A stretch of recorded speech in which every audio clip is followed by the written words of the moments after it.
অনেকেই আছেন মিষ্টি দই বানাতে গিয়ে অনেক রকম প্রবলেম ফেস করে থাকেন। যেমন অনেক সময় দই বসতে চায় না, আবার জমলেও দইয়ের মধ্যে পানি ছেড়ে দেয়। তো সকল সমস্যার সমাধান নিয়ে একেবারে পারফেক্ট রেসিপিতে মিষ্টি দইয়ের অথেন্টিক রেসিপিটি আপনাদের সাথে শেয়ার করার চেষ্টা করেছি। সো আশা করছি বরাবরের মতোই আজকের আমার এই সিম্পল এবং সহজ রেসিপিটা আপনাদের অনেক ভালো লাগবে এবং উপকারে আসবে। আর ভালো লাগলে অবশ্যই একটি লাইক দিয়ে শেষ পর্যন্ত সাথে থাকবেন। তো আসসালামু আলাইকুম এভরিওয়ান, সবাইকে স্বাগতম জানাচ্ছি রেসিপিজ বাই স্নেহজ মম চ্যানেলে। আশা করছি সকলেই অনেক ভালো আছেন। সো আর কথা না বাড়িয়ে চলে যাচ্ছি এবার এর মেকিং প্রসেসিংয়ে। আচ্ছা, তো এবার আমি ক্যারামেল তৈরি করে নেওয়ার জন্য চুলার উপর একটি পাতিল বসিয়ে দিয়েছি। তো এবার আমি এখানে দিয়ে দিলাম প্রায় 2 টেবিল চামচ পরিমাণ চিনি। তো এখন চুলার আঁচ একেবারে লো মিডিয়াম হিটে রেখে চিনিটা এভাবেই রেখে দিতে হবে কিছুটা মেল্ট হয়ে আসা পর্যন্ত। তো এবার চিনিটা অলমোস্ট প্রায় 50%-এর মতো মেল্ট হয়ে গেছে। দেন এইটাকে এবার আমি একটি স্প্যাচুলার সাহায্যে উল্টিয়ে পাল্টিয়ে ভালো মতো নাড়িয়ে দিলাম। তো এবার আমি এটাকে আবারও এইভাবেই রেখে দিচ্ছি আরও কিছুটা মেল্ট হয়ে আসা পর্যন্ত। তো এই পর্যায়ে আপনারা চাইলে পানি দিয়েও ক্যারামেলটা তৈরি করে নিতে পারেন, আর না চাইলে আমার মতো এমনিও ক্যারামেল তৈরি করে নেওয়া যায়, তাতেও কোনো সমস্যা নেই। তো এবার আমি চুলার আঁচ লো মিডিয়াম হিটে থেকে মিডিয়াম হিটে করে দিয়েছি। তো এই পর্যায়ে এটা কিন্তু অনবরত নাড়াতেই থাকতে হবে, নয়তো ক্যারামেলটা অল্প সময়ের মধ্যে পুড়ে যাবে আর ক্যারামেলের কালারটাও নষ্ট হয়ে যাবে। তো এখন ক্যারামেলের কালারটা আমি খুব একটা বেশি ডার্ক ব্রাউন কালার করব না, কারণ দই সাধারণত হালকা ব্রাউন কালারটাই বেশি ভালো লাগে। তবে আপনারা চাইলে পছন্দ মতো কালার করে এটা তৈরি করে নিতে পারবেন। তো এখন ক্যারামেলটা এবার একেবারে রেডি। দেন এবার আমি এখানে দিয়ে দিলাম প্রায় 1 কাপ পরিমাণ পানি। তো অনেকে আছেন যারা ক্যারামেলের মধ্যে সাথে সাথেই দুধ ইউজ করে থাকেন। তো দুধ ইউজ করলে কি হয়, দুধটা কিন্তু ফেটে যাওয়ার সম্ভাবনা থাকে। তো এইভাবে ক্যারামেলটা তৈরি করে নিলে কি হবে, দই তৈরি করার পর দইয়ের মধ্যে কিন্তু পানিও আর ছাড়বে না। তো দই তৈরিতে এই স্টেপটা কিন্তু আপনারা কোনোভাবেই মিস করবেন না। তো এইটা এবার একেবারে রেডি। দেন এইটাকে এবার আমি চুলা থেকে নামিয়ে অন্য একটা পাত্রে ট্রান্সফার করে নিচ্ছি। তো এবার আমি চুলার উপর সেম প্যানটা আবারও বসিয়ে দিলাম। দেন এইখানে এবার আমি দিয়ে দিলাম প্রায় 2 কাপ পরিমাণ পানি। তো মেজারমেন্ট কাপে মেপে সেম ওই একই কাপ দিয়ে 2 বারে পানিটা আমি দিয়ে নিলাম আর কি। তো এবার চুলাটা অন করে পানিটা একেবারে হালকাভাবে গরম করে নিলাম। আর পানিটা ঠিক কতটা গরম হয়েছে সেটা আমি হাত দিয়ে চেক করে দেখে নিলাম। তো পানিটা এবার একেবারে হালকা গরম থাকা অবস্থায় এখানে এবার আমি দিয়ে দিলাম প্রায় 1 কাপ পরিমাণ গুঁড়া দুধ। তো এখন চুলাটা এবার আমি একেবারে বন্ধ করে দিয়েছি। দেন এবার আমি এটাকে একটি স্প্যাচুলার সাহায্যে ভালো মতো নাড়িয়ে দিচ্ছি।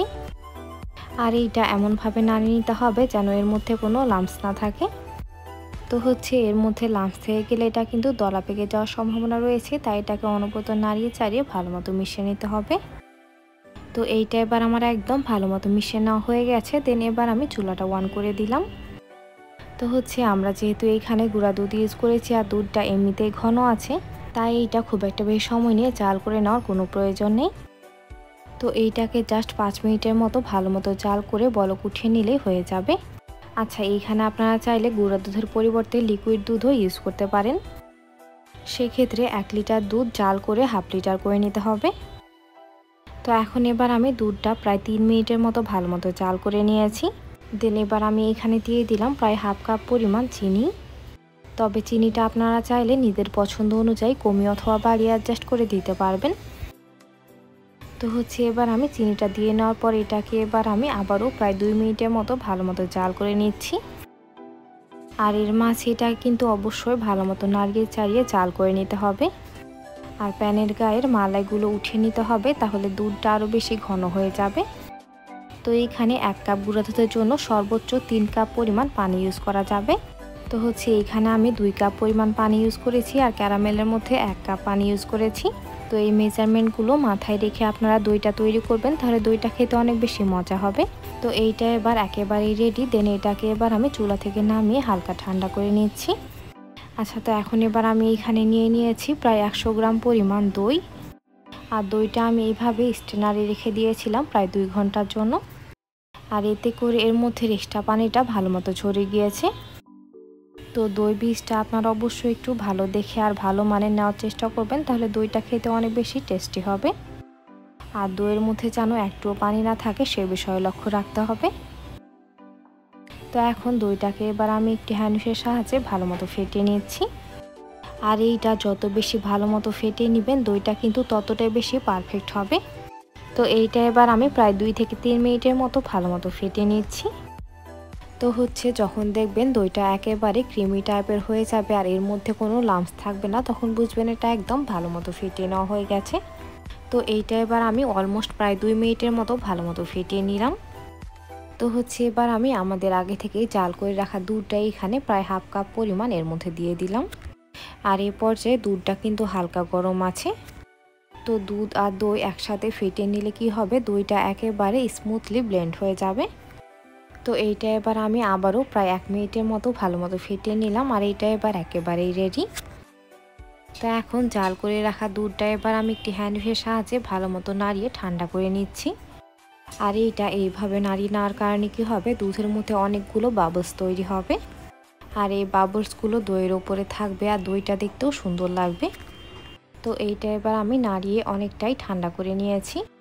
আর এর তাপমাত্রা ঠিক এইরকম টাইপের হবে যেন এর মধ্যে আঙ্গুল ডুবিয়ে 1 মিনিটের মতো রাখা যায়। তো এখন দুধটা এবার হালকা গরম থাকা অবস্থায় আমাদের আগে থেকেই তৈরি করে রাখা ক্যারামেলটা এর মধ্যে দিয়ে দিলাম। আর এর কালারটা মাশাআল্লাহ কতটা সুন্দর হয়েছে আশা করি আপনারা দেখে নিশ্চয়ই বুঝে নিয়েছেন। তো ক্যারামেলটা এবার দিয়ে নেওয়ার পর এটাকে এবার আমি একটি স্পুনের সাহায্যে ভালো মতো নাড়িয়ে দিলাম। তো এইটা এমনভাবে নাড়িয়ে দিতে হবে যেন ক্যারামেলটা একদম ভালো মতো দুধের সাথে মিশে যায়। তো এবার আমি আমাদের আগে থেকে ফিটিয়ে রাখা দইটা সম্পূর্ণটা এবার আমি এর মধ্যে দিয়ে দিলাম। আর এই পর্যায়ে দুধের তাপমাত্রা থাকবে কিন্তু একেবারে হালকা গরম, তবে দুধটা একেবারে ঠান্ডা হয়ে গেলে দই কিন্তু জমবে না, তাই কাজটা একটু কেয়ারফুলি তৈরি করে নেওয়ার চেষ্টা করবেন। তো এখন দইটা এবার দিয়ে নেওয়ার পর এটাকে এবার আমি একটি হ্যান্ডউইচের সাহায্যে আবারও প্রায় 1 মিনিটের মতো ভালো মতো ফেটিয়ে নিলাম। আর এইটা এবার আমার একদম ভালো মতো ফেটিয়ে নেওয়া হয়ে গেছে। তো এবার আমি দই জমানোর জন্য মাটির একটি পাত্র নিয়ে নিলাম আর এর মধ্যে এবার আমি দিয়ে দিলাম আমাদের আগে থেকে ফেটিয়ে রাখা সামান্য একটু দই। আর এই দইটা আমি রেখে দিয়েছিলাম পাত্রে ইউজ করার জন্য।